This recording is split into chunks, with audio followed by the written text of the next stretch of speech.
मित्रांनो, हंगामातील प्रतिकूल परिस्थिती आणि त्यानंतर स्थानिक नैसर्गिक आपत्ती या दोन घटकांअंतर्गत जिल्ह्यातील शेतकऱ्यांना सोयाबीन आणि कापूस पिकासाठी जवळपास 258 कोटी रुपयांचा निधी हा मंजूर करण्यात आलेला होता आणि हा निधी वाटपाला देखील सुरुवात झालेली होती।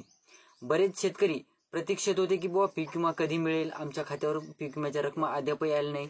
आपण देखील व्हिडिओच्या माध्यमातून सांगितलं होतं की या जिल्ह्यात पीक विमा वाटपाला सुरुवात झालेली आहे, परंतु मित्रांनो तालुक्यातील 4-2 शेतकऱ्यांना या रकमा वितरित झाल्या होत्या। त्यानंतर हे पीक विमा वाटप थांबवण्यात आलेलं होतं आणि त्यानंतर मित्रांनो बरेच जिल्ह्यामध्ये सेम कंडिशन आहे।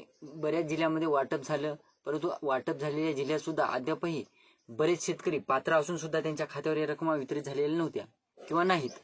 तर मित्रांनो, आपण आज ज्या जिल्ह्याविषयी माहिती घेणार आहोत त्या जिल्ह्यामध्ये सुद्धा सेम कंडिशन आहे। तर त्या जिल्ह्यातील जवळपास सोयाबीन आणि कापूस उत्पादक शेतकऱ्यांनी पीक विमा काढलेला होता आणि ते पीक विम्याच्या रकमा 4-2 शेतकरी सोडले तर अद्यापही त्या शेतकऱ्यांच्या खात्यावर वितरित झालेल्या नव्हत्या। परंतु आता या रकमा मित्रांनो 1 ते 2 दिवसात वाटपाला सुरुवात होणार आहे। तर तो जिल्हा कोणता आहे आणि त्यानंतर या जिल्ह्यातील किती शेतकरी पात्र आहेत, हेक्टरी किती रुपये रकमा या जिल्ह्यातील शेतकऱ्यांना मिळणार आहेत, त्याविषयीची सविस्तर माहिती आपण आजच्या व्हिडिओमध्ये क्लिअर करण्याचा प्रयत्न करणार आहोत। तत्पूर्वी जर चॅनलवर नवीन असाल तर चॅनलला सबस्क्राईब करा आणि समोरील जे बेल आयकॉन बटन आहे ते दाबायला विसरू नका। तर नमस्कार मित्रांनो, मी राजसूर्य, तर स्वागत आहे कृषी मंडळ चॅनलमध्ये।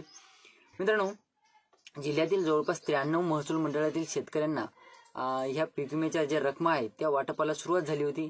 1-2 दिवस वाटप देखील झालेलं होतं, परंतु मध्यंतरी 1-2 दिवस वाटप झाल्यानंतर हे पीक विमा वाटप थांबवण्यात आलेलं होतं। मग शेतकऱ्यांना, आता मीच नाही बऱ्याच युट्यूबरने सुद्धा सांगितलं की वाटपाला सुरुवात झालेली आहे।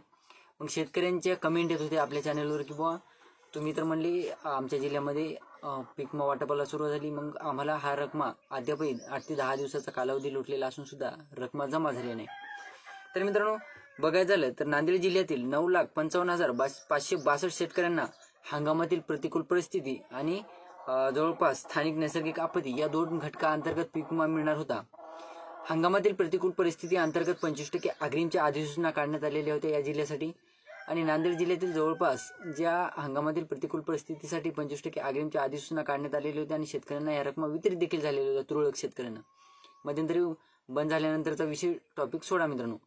परंतु मित्रांनो, जवळपास 25% अग्रिमसाठी 258 कोटी 82 लाख रुपयांचा निधी हा शेतकऱ्यांच्या खात्यावर वितरित होण्याला सुरुवात झालेली होती। बॅकग्राऊंड व्हॉइसला इग्नोर मारा मित्रांनो। आणि यानंतर जे प्रतिकूल हंगामातील परिस्थिती अंतर्गत म्हणजे 25% अग्रिमच्या ज्या रकमा आहेत त्या शेतकऱ्यांच्या खात्यावर वितरित झाल्याच्या नंतर लगेचच स्थानिक नैसर्गिक आपत्ती अंतर्गत जे शेतकऱ्यांनी क्लेम केलेले होते त्यांना सुद्धा या रकमा वितरित होणार होत्या पीक विम्याच्या। परंतु मित्रांनो, असं काही झालं नाही। त्यानंतर पीक विमा वाटपच थांबवण्यात आलं, अग्रिम सुद्धा वाटप झालेलं नाही पूर्णपणे।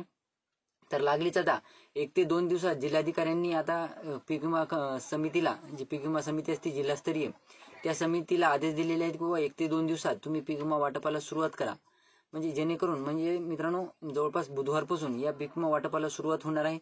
आणि त्यानंतर मित्रांनो, नांदेड जिल्ह्यातील जवळपास 93 महसूल मंडळातील जे शेतकरी आहेत ते फक्त प्रतिकूल हंगामातील परिस्थिती अंतर्गत म्हणजे 25% अग्रिमसाठी आहेत आणि जे स्थानिक नैसर्गिक आपत्ती अंतर्गत ज्या रकमा नांदेड जिल्ह्यातील प्रत्येक तालुक्यातील प्रत्येक शेतकऱ्याला या रकमा मिळतील अशी गॅरंटी नाही मित्रांनो। फक्त ज्या शेतकऱ्यांनी स्थानिक नैसर्गिक आपत्ती अंतर्गत क्लेम केलेले होते त्याच शेतकऱ्यांना नंतर या 25% अग्रिमच्या नंतर पीक विमा मिळणार आहे। त्यानंतर मित्रांनो, काही शेतकऱ्यांचे प्रश्न आहेत की पोस्ट हार्वेस्टिंगचा पीक विमा मिळेल का।